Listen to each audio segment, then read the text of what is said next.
makapanganasi. Masakit man para kapo'y ibulos na ka.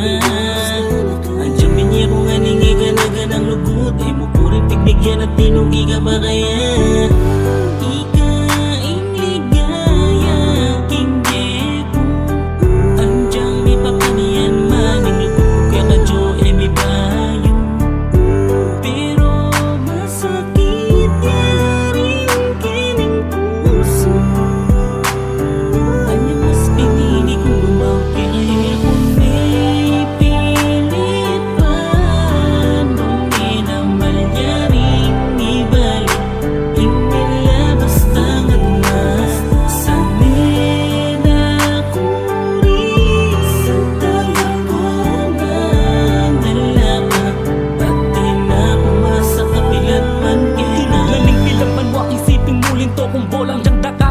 Sabi dapat maluwag na nakabetingan kula peniwalan kasi ikaw mo'y liguran. Pero badang talwiliklak ko nga ningang kadamalas. Siguro pinalwa ay kataing para kinmetong magmetong tinggap ko na intutuna nakapara ka na kugang nanupang gawang kueta na agawang salese ing piyabet ang adwa. Taknay doot pemit na may lang kung beses may paraya dinuko at may nahimik keng gawa mo ka po Diyos sobrang kabait at kasakit may miksuko pang memorit niyang kabudbuko. Biniliban ako mo saya kumuing liguran mo at kapili sa sagi king isip ko ing napuntang milabas maralas kung kukutang bakit kaya ako merang malas. Pero makanyan man soy eka migagana ka andyang penasakit mo kunong kita mo pumimwa.